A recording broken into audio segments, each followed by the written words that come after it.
خوش نصیب لوگ وہ جن کو نصیب ہو صحبت اللہ۔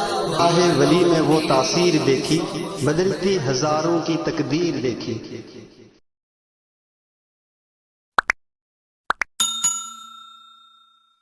الحمدللہ رب العالمین والصلاة والسلام على رسوله الكريم اما بعد فاعوذ باللہ من الشیطان الرجیم بسم اللہ الرحمن الرحیم لئن شکرتم لأزیدنکم ولئن کفرتم ان عذابی لشدید وقال النبی صلی اللہ علیہ وسلم اغتنم خمسا قبل خمس شبابك قبل حرمك صحتك قبل سقمك غناك قبل فقرك فراغك قبل شغلك وحياتك قبل موتك او كما قال عليه الصلاة والسلام۔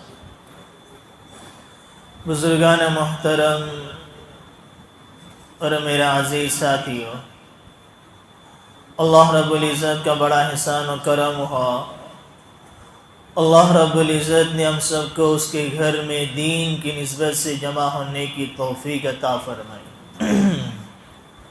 اللہ تعالی ہم سب کو اسی طرح جنت میں جمع فرما دے، اور اللہ تعالی اس مجلس کو اپنی رضا کا، ہماری ہدایت کا اور عمل کا ذریعہ بنا دے۔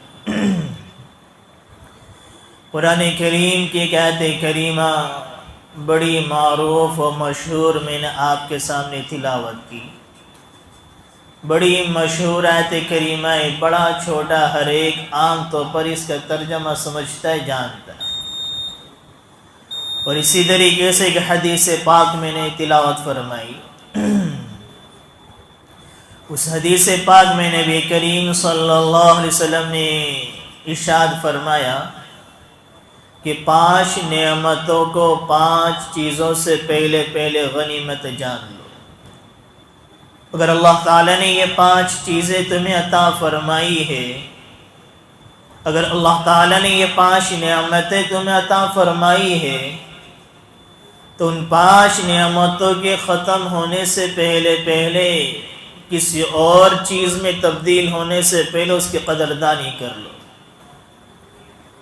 اور قرآن کریم میں جو میں نے آیت کریمہ پڑھی لئن شکرتم لأزیدنکم، اللہ تعالیٰ فرماتے ہیں اس اللہ تعالیٰ کے ایک اصول ہے کہ میری نعمتوں کی شکر گزاری کرو گے، نعمت میں اضافہ ہوگا، بڑھوتری ہوگی۔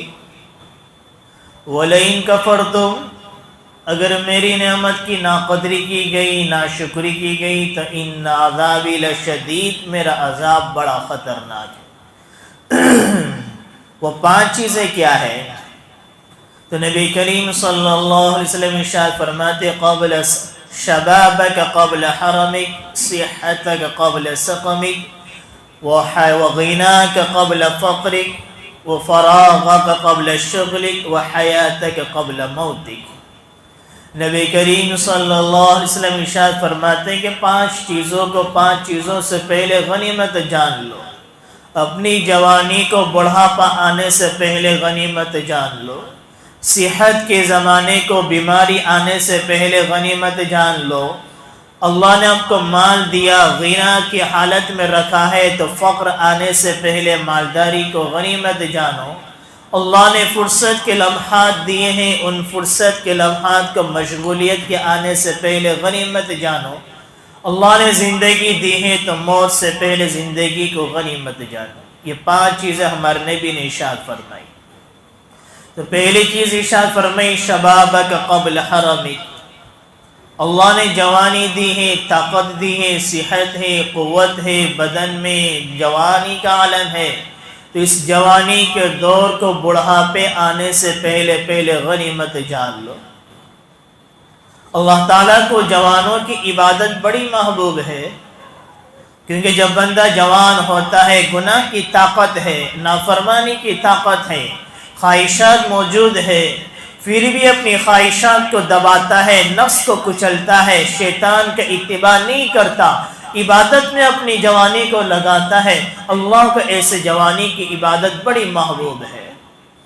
اور ایک بندہ تو وہ ہے جو بوڑھا ہو گیا، نگاہیں کمزور ہو گئی، خواہشات کمزور ہو گئی، اس کے پیر ڈگمگا رہے ہیں، نفسانی خواہشات ختم ہے، جسم کمزور ہے، طاقت نہیں، اب وہ اپنے آپ کو بد نظری سے بچا رہا ہے، زنا سے بچا رہا ہے، گناہ سے بچا رہا ہے، مسجد کے کونے میں پڑا ہوا ہے اور عبادت میں لگا رہا ہے، نہ گھر کا کوئی کام کاج ہے، نہ کوئی اور مشغلہ ہے، تو یہ عبادت اللہ کو اتنی محبوب نہیں کہ جوانی تو خواہشات میں گزاری، زنا کی راہ پر گزاری، اڈوں پر گزاری، شرابی میں گزاری، بڑھاپے میں کوئی کسی کا کوئی پرسان حال نہیں، گھر والے کہتے ہیں گھر سے نکلو، ماں باپ اولادیں عزت نہیں کرتی، ان کے حقوق کو ادا نہیں کرتی، یہ عبادت کے مسجد کے کونے میں پڑا ہوا ہے۔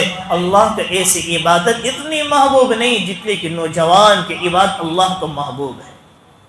اللہ تعالیٰ قیامت کے دن ایک سوال کرے گا، 5 سوال ہوں گے، اس میں سے خصوصی طور پر ایک سوال ہوگا ہر ایک سے۔ قیامت کا دن طاری ہوگا، قرآن کریم کہتا ہے نفسا نفسی کا عالم ہوگا۔ یوم یفر المرء من اخیہ، یہاں تو ماں اپنے بچے کو تکلیف میں دیکھتی ہے تو ماں کی چیخیں نکل جاتی ہیں، اولادوں کو مصیبت میں دیکھتی ہے، ماں باپ کی نیندیں اڑ جاتی ہیں، ان کا کھانا پینا حرام ہو جاتا ہے۔ جب بچہ تکلیف میں ہوتا ہے، مصیبت میں ہوتا ہے، بچی کی آہ نکلتی ہے، ماں باپ کی چیخیں نکل جاتی ہیں، بچوں کو تھوڑا سا درد ہوتا ہے، ماں باپ کی نیندیں اڑ جاتی ہیں، ایسی تکلیف میں دیکھ کر بے چین ہو جاتے ہیں۔ قرآن کریم کیا کہہ رہا ہے؟ وہاں تو نفسا نفسی کا عالم، ماں باپ اپنی اولاد کو دیکھ کر بھاگ رہے ہیں، شوہر بیوی کو دیکھ کر بھاگ رہا ہے، وہ شوہر جو بیوی کی تکلیف کو دیکھ کر بے چین ہو جاتا، رات میں 2 بجے 3 بجے سے لے کر ہاسپٹلوں میں دوڑ جایا کرتا تھا۔ یوم یفر المرء من اخیہ، یہ دنیا کا جہاں نہیں ہے، یہ تو آخرت ہے، یہاں کوئی کسی کے کام آنے والا نہیں ہے، یہاں تو اعمال ہے، یہاں تو ترازو ابھی لائے جائیں گے، انسانوں کے اچھے اعمال تولے جائیں گے، انسانوں کے برے اعمال تولے جائیں گے، جنتوں کا فیصلے ہوں گے، جہنم کے فیصلے ہوں گے، جنت کی نعمتیں موجود، چاروں طرف فرشتوں کا گہرا موجود ہے۔ قرآن کریم کہتا ہے ماں باپ اپنی اولاد کو دیکھ کر بھاگ رہی ہے، شوہر بیوی کو دیکھ کر بھاگ رہا ہے، بیوی شوہر کو دیکھ کر بھاگ رہی ہے۔ ہر نبی دنیا میں اپنی امت کے لیے روتے رہے، دعائیں مانگتے رہے، ہر نبی کی زبان پر ہوگا یا ربی نفسی یا ربی نفسی، اے میرے رب میں اپنی امت کا بھی سوال نہیں کرتا۔ آج تو قیامت کا دن ہے، بڑا خوفناک عالم ہے، میں اپنی ذات کا سوال کرتا ہوں تو مجھے نجات عطا فرما دے۔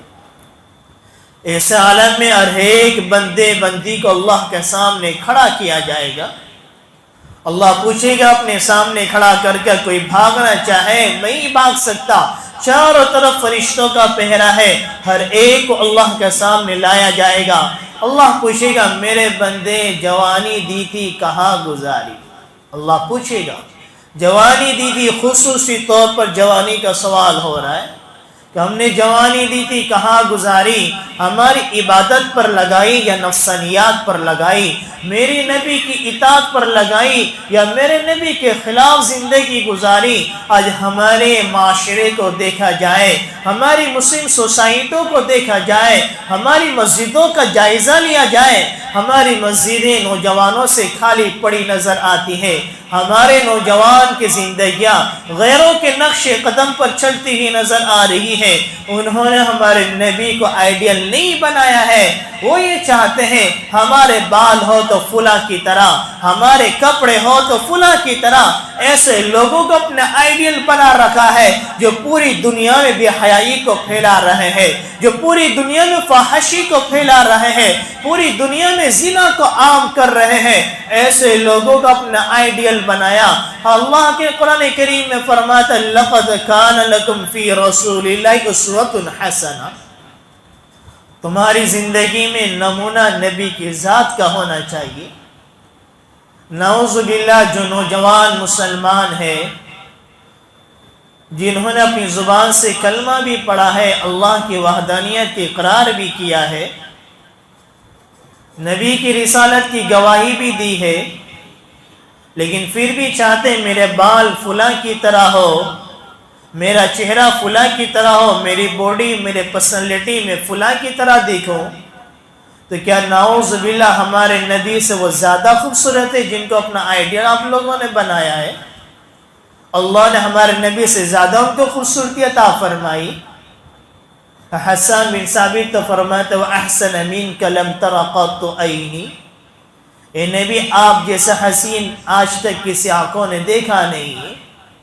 وَأَجْمَلَ مِنْكَ لَمْ تَلِدِ النِّسَاء، آج تک بلکہ قیامت تک آپ جیسا جمیل، آپ جیسا خوبصورت کوئی ماں جن نہیں سکتی۔ اللہ نے ہر عیب سے آپ کو منزہ پیدا فرمایا، ہر عیب سے آپ کو پاک پیدا فرمایا۔ ایسا اللہ نے ہمارے نبی کو بنایا کہ اے محمد، اللہ فرماتا اے محمد، اے حبیب، اگر میں آپ کو پیدا کرنے کا ارادہ نہ کرتا تو میں دنیا کو نہ بناتا۔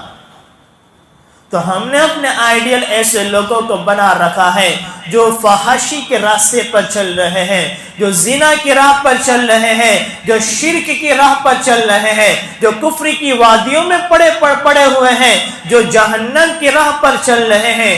آج ہمارے نوجوان انہی کے نقش قدم پر زندگی گزار رہے ہیں، انہی کے طور طریقے کے مطابق زندگی گزار رہے ہیں۔ اللہ نے ایمان کی دولت سے نوازا ہے، اسلام کی دولت سے نوازا ہے۔ اللہ نے ایسا حبیب ہمیں عطا فرمایا، ایسا پیارا نبی ہمیں عطا فرمایا، کسی اور کو ایسا نبی نہیں ملا۔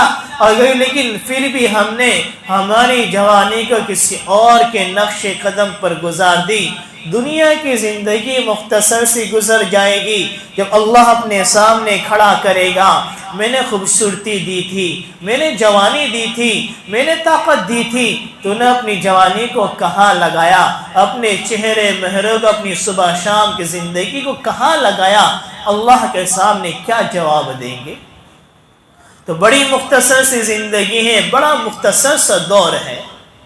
کہ جوانی کا دور ایک طاقتور دور ہے جو دو کمزوریوں کے درمیان ہے، کہ جوانی سے پہلے بچپن کا دور، وہ بھی کمزوری کا دور ہے۔ قرآن کریم اللہ تعالیٰ فرماتا اللہ الذی خلقکم من ضعف، اللہ فرماتا ہم نے تمہیں کمزور پیدا فرمایا، ثم جعل من بعد قوة، پھر کمزوری کے بعد تمہیں طاقت دی، قوت دی، تو جوانی کا عالم ہوا۔ ثم جعل من بعد قوة ضعفا وشیبہ، پھر اس طاقت کے بعد پھر سے ضعف اور کمزوری کا عالم آیا۔ تو انسان کی زندگی کو دیکھا جائے تو انسان کی زندگی کا پہلا دور بچپن کا دور ہے جو کمزوری کا ہے، اور جوانی کا دور شروع ہوتا ہے، اس کی جوانی ختم ہونے کے بعد بڑھاپے کا دور ہے، اور بڑھاپے کا دور بھی کمزوری کا دور ہے۔ تو دو کمزوری کے درمیان کا ایک جوانی کا لمحہ ہے، اگر اسی لمحے کو ہم نے غفلت میں گزار دیا، گناہ میں گزار دیا، تو ہماری آخرت کی زندگی تباہ و برباد ہو جانے والی ہے۔ اللہ نے ہمیں عقل دی ہے، قرآن دیا، علماء کرام دیے، ہمارے سامنے صحیح غلط موجود ہے، ہمارے نبی نے دونوں ہی راستے ہمارے سامنے بیان کر دیے۔ وَهَدَيْنَاهُ النَّجْدَيْنِ، قرآن کریم کہتا ہے ہم نے دونوں ہی راستوں کو تمہارے سامنے واضح طور پر بیان کر دیا۔ اما السبیل الشاکرا و اما کفورا، اب فیصلہ تمہیں کرنا ہے، مجھے ہدایت کی راہ پر چلنا ہے یا گمراہی کی راہ پر چلنا ہے، مجھے گناہ کی راہ پر چلنا ہے یا مجھے اطاعت کی راہ پر چلنا ہے، مجھے جہنم کی راہ پر چلنا ہے یا مجھے جنت کی راہ پر چلنا ہے، مجھے شکر گزار بندوں کی راہ پر چلنا ہے یا مجھے نافرمان ناشکر گزار بندوں کی راہ پر چلنا ہے۔ تو اللہ نے جوانی کا دور دیا، ہمارے نبی فرما رہے شبابک قبل حرمک، اپنی جوانی کے دور کو بڑھاپا آنے سے پہلے غنیمت جان لو۔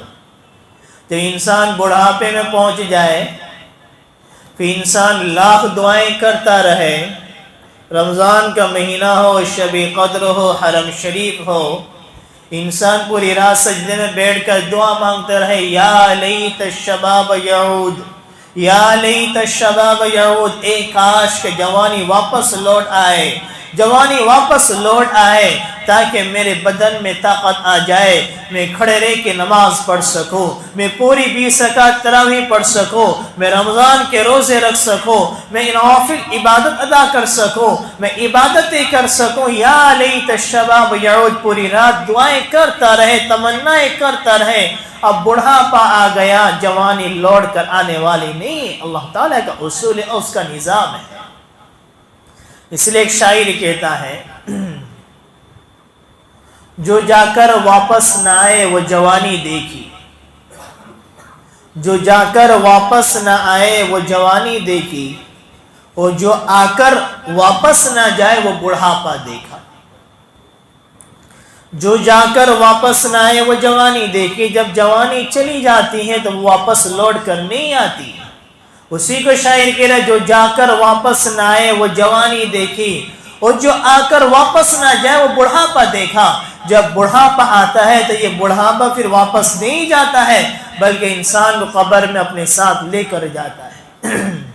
تو شباب کے قبل حرمک، اپنی جوانی کو حفاظت فرمائے۔ یہ ماں باپ کی بھی ذمہ داری ہے، اپنی اولاد کو پیسے دے دینا، ان کو اچھے اچھے لباس پہنا دینا، ان کو موبائلیں دے دینا، ان کے ہر خواہش کو پورا کرنا۔ یہ ماں باپ کی صرف یہاں تک ذمہ داری نہیں ہے، بلکہ اپنی اولاد کی اصلاح کی فکر کرے۔ آج ہمارا معاشرے کے نوجوان کثرت سے گناہ کی راہ پر چلتے ہوئے نظر آ رہے ہیں۔ آج ہمارا معاشرہ تیزی کے ساتھ زنا کی راہ پر چلتا ہوا نظر آ رہا ہے۔ آج ہمارا معاشرہ کثرت سے شراب کی راہ پر چلتا ہوا نظر آ رہا ہے۔ ہمارے نوجوان رات میں 12 1 بجے تک باہر گھوم رہے ہیں۔ ماں باپ نے گھر میں مطمئن ہے، میرا بیٹا تو بڑا سمجھدار ہے، بڑا دیندار ہے، وہ کبھی غلط کام نہیں کر سکتا۔ رات میں دیر تک باہر گھوم رہے ہیں۔ وہ ہمارے نوجوان اسی رات کی تاریکی میں زنا کو بھی انجام دے رہے ہیں، شراب نوشی کو بھی انجام دے رہے ہیں۔ آج ہمارا معاشرہ کثرت سے اس راہ پر چلتا ہوا نظر آ رہا ہے۔ ایک مسجد میں نے اسی شراب کے بعد کچھ گفتگو کری تو ایک آفیسر تھا، پولیس والا، وہ مجھے بیان کے بعد ملا اور مجھے کہنے لگا، پورے سورت شہر کا میں آپ کو جائزہ بتا سکتا ہوں کہ کثرت سے پورے سورت شہر میں کثرت سے نشہ کرنے والے جتنے ہم پکڑتے ہیں، جتنے کرنے والے ہیں، بیچنے والے جتنے محلے میں، یہ تمام مسلمان نوجوان اس میں کثرت سے ملوث نظر آ رہے ہیں۔ آپ اس پر اور زور ڈالیں تاکہ ہماری نسلیں بچ جائے۔ یہ رات میں نشے پر چل رہے ہیں، کیوں؟ یہ رات میں دیر تک بیٹھنے کی عادت، یہ ماں باپ اس کے ذمہ دار ہیں، ماں باپ ذمہ دار ہیں۔ شریعت نے رات کی مجلسوں کو قائم نہیں کیا ہے، یہ شریعت کا مزاج نہیں ہے۔ عشاء کی نماز کے بعد کوئی مجلس بازی نہیں، شریعت نے منع فرمایا ہے۔ عشاء کی نماز ہو جائے پھر تو سو جانا ہے، رات میں تہجد میں اٹھتا ہے، صبح کی نماز کے لیے اٹھنا ہے۔ یہ ہم نے ہمارے گھر کے نظام کو، ہماری سوسائٹی کے نظام کو ایسا بنا دیا کہ باپ بھی رات میں کھانے آیا، گھر کے کھانا کھا کے باہر نکل گیا، باپ بھی رات میں باہر، اولادیں بھی باہر ہے۔ یہ کثرت سے آج ہماری نسلیں شراب نوشی کے راہ پر چلتی ہوئی نظر آ رہی ہیں۔ ہماری نئی نسلیں ڈرگس کی عادت بنتی چلی جا رہی ہیں۔ ان کی آخرت تو بعد میں برباد ہوگی، ان کی دنیاوی زندگی برباد ہوتی چلی جا رہی ہے۔ ہمارے شہر کے ایک لڑکا وہ ڈرگس کی بیماری میں مبتلا ہوا، نوجوان لڑکا، غیر شادی شدہ، اور ایسا ڈرگس کا عادی بنا کہ اس نے نشے کی حالت میں اپنے ہی دوسرے ایک نوجوان ساتھی کا قتل تک کر ڈالا۔ کہ ہمارے شہروں کے روزانے کے معاملات بڑھتے چلے جا رہے۔ اللہ نے ہمیں کیسا مذہب دیا ہے، کیسا قرآن دیا۔ اللہ نے پوری دنیا میں ایسا مذہب کسی کو نہیں دیا ہے۔ یہ قرآن کریم کسی اور کے پاس نہیں ہے، ایسا نبی کسی اور کو نہیں ملا، ایسی شریعت کسی اور کے پاس نہیں ہے۔ قدم قدم پر ہماری رہبری فرمائی کہ بچپن کا دور کیسے گزارا جائے، جوانی کا دور کیسے گزارا جائے، بڑھاپے کا دور کیسے گزارا جائے، غنا کا دور کیسے گزارا جائے، فقر فاقے کا دور کیسے گزارا جائے، دین کا عالم کیسے گزارا گزارا جائے، رات کی تاریکیاں کیسے گزاری جائے، صحت کا عالم کیسے گزارا جائے، بیماری کا عالم کیسے گزارا جائے، شریعت نے قدم قدم پر ہماری رہبری فرمائی ہے۔ آج ہمارا مزاج کچھ اس طرح سے بن گیا ہے، شیطان نے دل و دماغ میں اس طرح سے بٹھا دیا ہے، ہم مسلمان ہیں، رمضان کے کچھ روزے رکھ لیتے ہیں اور جمعہ کی نماز کے لیے ہم حاضر ہو ہی جاتے ہیں، جمعہ کی 2 رکعت ہم نماز پڑھ لیتے ہیں، ہم کچھ زکوٰۃ صدقات نکال لیتے ہیں، بس اتنا بڑا تو ہم نے عمل کر لیا، یہ اعمال ہمیں جنت میں لے جانے کے لیے کافی ہے۔ شیطان نے دل و دماغ میں یہ بٹھا رکھا ہے، جنت اور جہنم کوئی کھیل تماشا نہیں ہے، دنیا کا چھوٹا سا مکان بغیر محنتوں کے ملتا نہیں ہے، یہ تو گاڑی مٹی کا مکان ہے، چند قیمتوں کا مکان ہے، وہاں کی جنت کے ایک اینٹ کے بدلے پوری دنیا کی قیمت ادا نہیں ہو سکتی ہے۔ انسان دن رات محنتیں کرتا ہے، پوری زندگی دنیا پر لگا دیتا ہے، تب جا کے چھوٹا سا مکان بڑے سے ایک مکان میں تبدیل ہوتا ہے۔ وہ دنیا جس کی نظر اللہ کی نظر میں کوئی حیثیت نہیں، کوئی حقیقت نہیں، رات دن محنت کرنے کے بعد تھوڑی سی ملتی ہے، دنیا تو وہ ہے، تو جنت کا مقام کیا ہوگا؟ ما لم تر عین ولم يسمع اذن ولم يخطر على قلب احد من الخلق، کسی انسان کی آنکھوں نے وہ جنت کے نظارے دیکھے نہ ہوں گے، کسی انسان کے کانوں نے سنے نہ ہوں گے، کسی کے دل پر خیال بھی نہ گزرے گا۔ تمہارا کیا خیال ہے؟ بس جمعہ کی 2 رکعت نماز پڑھ لینا، رمضان کے چند روزے رکھ لینا، کچھ صدقہ خیرات کر لینا، اسی کے بدلے ہمیں جنت مل جائے گی۔ صحابہ کرام کی زندگی کو دیکھیں، فضائل اعمال کو پڑھے، صحابہ کرام کے واقعات کو ہم پڑھتے ہیں، عمر بن خطاب کیسے جلیل القدر صحابی ہے، ہمارے نبی نے فرمایا لو کان نبی کے بعد ہی لکان عمر تیری زندگی قرآن حدیث سے نبی کی اعمال سے اتنی میچ کھاتی ہے، اگر میرے بعد نبی ہوتا تو اللہ تجھے نبی بناتا۔ اللہ نے ایوہ مقام عطا فرمایا تھا دنیا میں، ہمارے نبی نے بخاری شریف کی روایت، ہمارے نبی نے عمر کو دنیا میں بشارت دے دی کہ میں نے جنت میں ایک بہت سفید بڑا خوبصورت محل دیکھا۔ میں نے فرشتوں سے پوچھا یہ محل کس کا ہے؟ فرشتوں نے عمر بن خطاب کا ہے۔ دنیا نے ان کو جنت کی بشارت دے دی تھی، لیکن پھر بھی اتنا خوف دل میں، اتنا خوف ہے، جب کوئی اچھی چیزیں ان کے سامنے آ جاتی ان کی آنکھوں سے آنسو جاری ہو جاتے، وہ کہتے کہیں ایسا نہ ہو یہ جو نعمتیں ہمیں مل رہی ہے یہ نعمت ہمارے اعمال کا کہیں بدلہ نہ ہو، اور کل قیامت میں اللہ مجھے یہ نہ کہہ دے عمر تو نے دنیا میں جتنے اچھے اعمال کیے تھے اس کا بدلہ میں نے اچھی نعمتیں دنیا میں تجھے دے دی، اب میرے پاس تجھے دینے کے لیے کچھ نہیں، زار و قطار رونے لگ جاتے تھے۔ ایسے جلیل القدر صحابی، دل میں خوف اللہ کا اتنا زیادہ ہے۔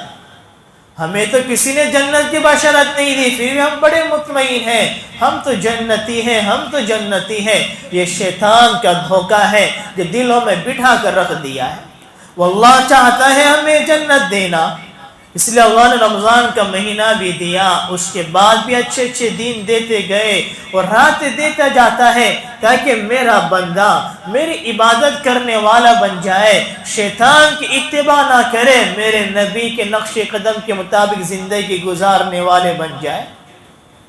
اللہ تعالیٰ قرآن کریم میں فرماتے ہیں وَمَن يُطِعِ اللَّهَ وَرَسُولَهُ فَقَدْ فَازَ فَوْزًا عَظِيمًا، جو نوجوان اپنے آپ کا آئیڈیل کسی اور کو انہوں نے بنایا ہوا ہے، جو نوجوان دوسروں کو دیکھ کر زندگی گزارتے ہیں، اللہ تعالیٰ فرماتے ہیں وَمَن يُطِعِ اللَّهَ وَرَسُولَهُ، اللہ اس کے رسول کے نقش قدم پر جو زندگی گزارے گا وہی کامیاب ہوگا، اور جو دوسرے کی نقالی کرے گا ان کا شمار بھی انہی لوگوں کے ساتھ ہوگا۔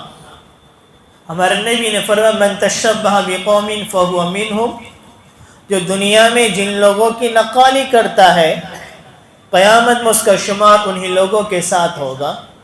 یہودیوں کی مشابہت تو قیامت میں یہودیوں کے ساتھ ہوگا، عیسائیوں کی مشابہت تو قیامت میں عیسائی کے ساتھ ہوگا۔ 31 منا رہے ہیں، تہوار منا رہے ہیں غیروں کا، اتران منا رہے ہیں، دیوالی منا رہے ہیں، دوسروں کے تہوار منا رہے ہیں، اور اسی طریقے سے دوسرے فحاش لوگوں کی نقالیاں کر رہے ہیں۔ قیامت میں اس کا شمار بھی مسلمان ہے لیکن یہودیوں کے فہرست میں کھڑا نظر آئے گا، اس کو عیسائیوں کی فہرست میں کھڑا کر دیں گے، اس کو دوسرے لوگوں کی فہرست میں کھڑا کر دیں گے، اور اس کو غیر مسلموں کے فہرست میں کھڑا کر دیں گے۔ قیامت میں ان کا کوئی شمار نہیں ہوگا۔ تو اللہ نے ہمیں ایمان دیا ہے، اسلام دیا ہے، نعمتیں دی ہیں، جوانی دی ہے۔ شبابک قبل حرمک، اپنی جوانی کو بڑھاپا آنے سے پہلے غنیمت جان لو۔ اپنے گھر کے نوجوان کی ہم حفاظت کریں، اپنے نوجوان کی آخرت کی بنانے کی فکر کریں، اپنی اولاد کی ہم فکر کریں، اپنے گھر کا نظام یہ بنائے کہ ہم رات میں جلدی سو جائے، اپنے گھر کے نوجوانوں کو رات میں دیر تک جاگنے کا عادی نہ بنایا جائے۔ ہم نے تو ہمارے گھر کو ہوٹل ریسٹورنٹ بنا کر رکھ دیا ہے۔ باپ بھی اور اولادیں بھی دوپہر میں کھانے کے لیے آئے کاروبار میں، رات میں کھانا کھایا، پھر باہر نکل گئے، گھر کے باہر گلیوں میں چوراہے پر باہر بیٹھے ہوئے، اور پھر رات میں 12-1 بجے سونے کے لیے آئے، صبح ہوتے ناشتہ کرے، پھر کاروبار کے لیے۔ ہم نے ہمارے گھر کو ہوٹل ریسٹورنٹ بنا کر رکھ دیا ہے۔ نہ عورت کو، نہ بیوی بچوں کو وقت دے رہے ہیں، نہ گھر کی اولادوں کو وقت دے رہے ہیں، ہمارے اوقات باہر گزار رہے ہیں۔ ہم نے دنیا کو اپنا مقصد بنا کر رکھ دیا۔ اللہ پوچھے گا اولاد کے بارے میں بھی، اگر آپ نمازی ہیں، دینداری ہیں، لیکن آپ کی اولادیں غلط راہ پر چل رہی ہیں۔ مسلم شریف کی روایت ہے، اللہ اللہ کلکم رائن، کان کھول کر سن لو، خبردار ہو جاؤ، تم میں سے ہر شخص ذمہ دار ہے، وَكُلُّكُمْ مَسْئُولٌ رَعِيَّتِهِ، اور ہر شخص سے ماتحت کے بارے میں پوچھا جائے گا۔ اللہ پوچھے گا ہم نے تمہیں اولاد جیسی نعمت سے نوازا تھا، یا اولاد ہمارے قبضے میں تھی؟ ہم نے کتنوں کو چاہا تو اولاد کی نعمت سے محروم رکھا، پوری زندگی لوگ مانگتے رہے، ہم نے ان کو ایک بچہ بھی نہیں دیا۔ یَهَبُ لِمَن یَشَاءُ اِنَاثًا، قرآن کریم اللہ تعالیٰ فرماتے ہیں واللہ جس کے لیے چاہتے اسے اولاد دیتے۔ لڑکیاں کسی کو دے دی، صرف لڑکیاں دیتا چلا گیا۔ یَهَبُ لِمَن یَشَاءُ اِنَاثًا، 3 لڑکی دے دی، 4 لڑکی دے دی، اللہ کا نظام۔ وَيَهَبُ لِمَن یَشَاءُ الذُّکُورَ، اللہ جسے چاہتے اسے لڑکے ہی دیتے چلے جاتے ہیں۔ 4 لڑکے دے دیے، 5 لڑکے دے دیے۔ اَوْ يُزَوِّجُهُمْ ذُكْرَانًا وَإِنَاثًا، اللہ جسے چاہتے اسے لڑکے لڑکیاں دونوں دے دیتے ہیں۔ قرآن کریم کی اس آیت کریمہ سے ہمیں پتہ چلتا ہے کہ اولاد دینے والا صرف اور صرف اللہ تعالیٰ ہے۔ اولادیں صرف اللہ کے در سے ملتی ہے، صرف اللہ کے خزانے سے ملتی ہیں۔ جو لوگ اللہ کے در کو چھوڑ کر کسی اور کے در پر اولادیں مانگتے ہیں وہ اللہ کی ذات و صفات میں شرک کرنے والے ہیں، اس آیت کریمہ کا نعوذ باللہ انکار کرنے والے ہیں۔ اللہ فرما رہے ہیں ہمارے ہاتھ میں ہے، ہمارے قبضے میں، کسی کو لڑکیاں دے دی، کسی کو لڑکے دے دیے، کسی کو لڑکے لڑکیاں دونوں دے دیے۔ وَيَجْعَلُ مَن يَشَاءُ عَقِيمًا، اور ہم جس کے لیے چاہتے ہیں اسے اولاد کی نعمت سے محروم رکھتے ہیں۔ اللہ پوچھے گا میں نے اولاد دی تھی، لڑکے دیے تھے، لڑکی بھی دی تھی، اس کو کتنا باحیا بنایا، کتنا باپردہ بنایا، کتنے پردے میں رکھا، کتنا دین سکھایا، کتنے اس کے دل میں میرا خوف پیدا کیا، اس کے دل میں میرے نبی کی کتنی محبت پیدا کری، اس کو کتنا دیندار بنایا۔ اللہ ہر ماں باپ کے بارے میں ہر ماں باپ سے سوال کیا جائے گا۔ تو اپنے گھر کے نظام کو، ماحول کو سدھاریا جائے۔ دن بدن ہمارا معاشرہ بگڑتا جا رہا ہے، ہماری یہ نئی نسلیں ہمارے ہاتھوں سے نکلتی چلی جا رہی ہیں، یہ ہماری اولادیں ہمارے ہاتھوں سے نکلتی چلی جا رہی ہیں۔ اگر اپنی اولاد کو، اپنے معاشرے کو سدھارنا ہے تو ہر ماں باپ اگر اپنے گھر کو سدھار لے گا، یہ معاشرہ افرادوں سے بنتا ہے، گھروں سے بنتا ہے، ہر گھر والا اپنے گھر کی فکر کر لے تو ہمارا پورا محلہ، پورا معاشرہ سدھر جائے۔ تو خیر میں یہ کہہ رہا تھا ہمارے نبی نے 5 چیزوں کے بارے میں ارشاد فرما رہے ہیں۔ شبابک قبل حرمک، اللہ نے جوانی دی ہے، بڑھاپا آنے سے پہلے اس کو غنیمت جان لو۔ صحتک قبل سقمک، اللہ نے صحت دی ہے، تندرستی دی ہے، طاقت دی ہے، تو بیماری آنے سے پہلے اس کو غنیمت جان لو۔ کہ انسان بیمار ہوتا ہے، بڑی بڑی بیماریوں میں مبتلا ہوتا ہے، پھر انسان دعائیں کرتا ہے ہاسپٹلوں کے بیڈ میں، اب اگر اللہ نے مجھے صحت دے دی، طاقت دے دی، زندگی مل گئی، اب میں اپنی زندگیوں کو عبادت پر لگاؤں گا، کبھی گناہ نہیں کروں گا، کبھی نافرمانی نہیں کروں گا۔ لیکن جیسے صحت کا عالم ہوتا ہے، موت کے ہاتھ سے واپس آیا، پھر وہی تھوڑی زندگی نمازوں کی پابندی، صحیح زندگی، پھر وہی گناہ میں زندگی گزرتی۔ جیسے مشرکین مکہ کا حال تھا، جب ان کی کشتی سمندر میں پھنس جاتی اور ایک اللہ تعالیٰ کو پکارتے، قرآن کریم میں موجود ہے، توبہ کرتے، اللہ تعالیٰ کو پکارتے، معبودوں کی پوجا کرنے والے، دوسرے بہت سے معبودوں کو ماننے والے، لیکن جہاں سمندر میں کشتی پھنس گئی اور چاروں طرف سے موت نظر آ رہی، ایک اللہ کو پکارنے والے بن جاتے، اللہ سے سب توبہ کر لیتے، لیکن جب باہر نکلتے پھر وہی بے ڈھنگی زندگی شروع ہو جاتی۔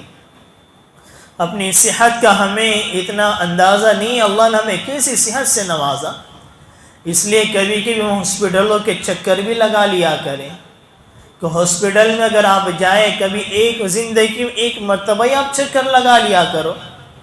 حالانکہ مریض کی عیادت کرنا یہ تو ہمارے نبی کی سنت ہے، تو عیادت کی نیت سے کسی ایک ہاسپٹل میں آپ جا کر دیکھیں تو صحیح کہ آدمی کتنے مہینوں سے کوئی ہاسپٹلوں میں پڑا ہوا ہے، کوئی کتنے سالوں سے بیماری میں ہے، لاکھوں روپیہ ان کے پیچھے لگا دیا، ان کے گھر والے قرضے میں چلے گئے، ان کے ماں باپ نے اپنے گھر بار کو بیچ دیا اور اپنی اولاد کی بیماری کو دور کرنے میں لگے ہوئے ہیں، وہ ایسی بیماری مبتلا، لیکن اللہ نے ہمیں صحت دی، ہمیں اس صحت کی تندرستی کی قدر و قیمت نہیں۔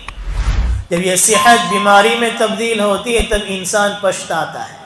تو صحت قبل سقم، آج بہت سے واقعات بھی ہماری نظروں کے سامنے آتے ہیں کہ نوجوان ہیں، وہ بھی ہارٹ اٹیک کی بیماری مبتلا، بڑی بڑی کینسر کی بیماری مبتلا، اور آج جتنی بڑی بڑی ہاسپٹلیں پوری دنیا میں بنی ہوئی ہے، اور آج سائنس نے، میڈیکل نے جو ترقی کی ہے، پچھلے 25 30 35 سال پہلے اتنی میڈیکل نے ترقی نہیں کی تھی، اور جتنی بڑی بڑی ہاسپٹل آج بنی ہوئی ہیں، اتنی بڑی ہاسپٹل پہلے نہیں تھی۔